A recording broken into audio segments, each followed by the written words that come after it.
गांव में रहने वाला एक नौजवान लड़का पुरानी बुरी यादों को ना भूल पाने और एक ही चीज के बारे में बार बार सोचने की आदत से परेशान था। अगर उसे कोई कुछ कह देता या फिर उसके साथ कुछ थोड़ा सा भी गलत हो जाता तो वो बस उसी एक घटना के बारे में पूरे दिन सोचता रहता। वही बात उसके दिमाग में हर समय घूमती रहती। फिर वो या तो अपने साथ हुई किसी बुरी घटना के लिए अपनी किस्मत और भगवान को कोसता रहता या फिर अपने मन में उस इंसान से बदला लेने के ख्याली पुलाव बनाता रहता जिसने उसे कुछ कह दिया था या उसके साथ कुछ गलत किया था। अपने इस ज्यादा सोचने की आदत की वजह से ना तो लोगों के साथ उसके अच्छे रिश्ते थे और ना ही वह किसी काम को अच्छे से कर पाता था।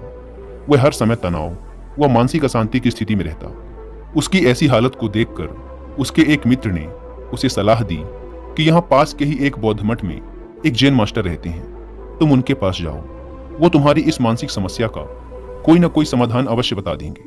वह नौजवान लड़का जैन मास्टर के पास जाता है और अपनी समस्या उन्हें बताता है कि कैसे वो एक ही घटना के बारे में बार बार सोचता रहता है और पुरानी बुरी बातों व यादों को भूल नहीं पाता।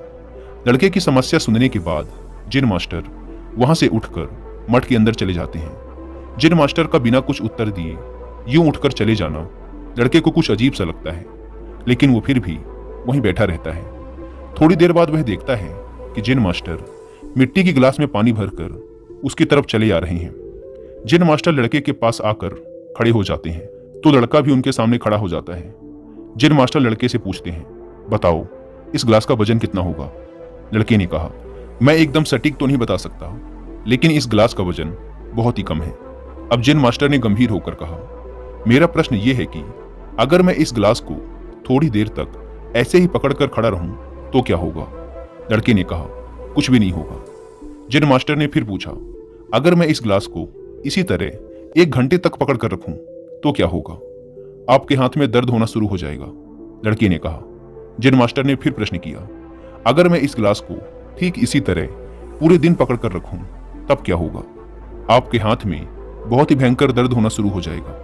आपका हाथ सुन्न भी हो सकता है, आपकी मांसपेशियों में भारी तनाव आ सकता है और यहां तक कि आपके हाथ को लकवा भी मार सकता है। लड़के ने गंभीर शब्दों में कहा। जैन मास्टर ने कहा, बहुत बढ़िया, लेकिन क्या इस दौरान गिलास का वजन बदला? लड़के ने कहा, नहीं, वजन तो नहीं बढ़ा। तब भला हाथ में दर्द और मांसपेशियों में तनाव क्यों आया? जैन मास्टर ने पूछा। बहुत समय तक पकड़े रहने के कारण, लड़के ने जवाब दिया। जैन मास्टर ने फिर प्रश्न किया, अब इस दर्द से छुटकारा पाने के लिए मैं क्या करूं? गिलास को नीचे रख दीजिए। लड़के ने कहा। जैन मास्टर ने कहा, बिल्कुल सही, और जीवन की परेशानियां भी कुछ इसी तरह होती हैं। इन्हें कुछ देर तक अपने दिमाग में रखिए और लगेगा कि सब कुछ ठीक है।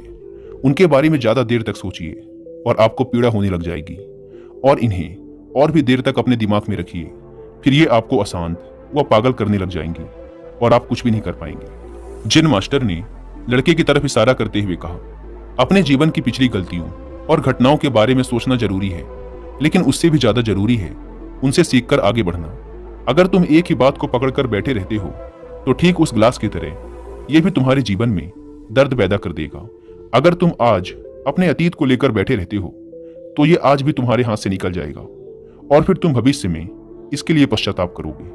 तुम अपने अतीत के लिए जैसा इंसान बनना चाहते हो या फिर जिन गलतियों के लिए पश्चाताप कर रहे हो तो तुम आज से ही वैसा इंसान बनने का प्रयास करो और कोशिश करो कि आज तुम वैसी गलतियां ना करो जिसके लिए तुम्हें भविष्य में पछताना पड़े। इसलिए चिंता करना बंद करो और अपने आज के कर्मों पर ध्यान दो, क्योंकि चिंता व्यक्ति को उसकी चिता तक ले जाती है। दोस्तों, चिंता करने की आदत को छोड़कर एक खुशहाल जीवन कैसे जिया जाए, इस पर विश्व प्रसिद्ध लेखक डेल कार्नेगी ने एक बहुत ही अच्छी किताब लिखी है जिसका नाम है how to stop worrying and start living, यानी चिंता छोड़ो, सुख से जियो। अब तक 10 मिलियन से ज्यादा लोग इस किताब को पढ़ चुके हैं, और अगर आपके पास इसे पढ़ने का टाइम नहीं है तो आप हिंदी में इस पूरी किताब को सुन भी सकते हैं कुक एफएम ऐप पर। इस किताब में चिंता करने की आदत से छुटकारा पाने के कई सारे तरीके बताए गए।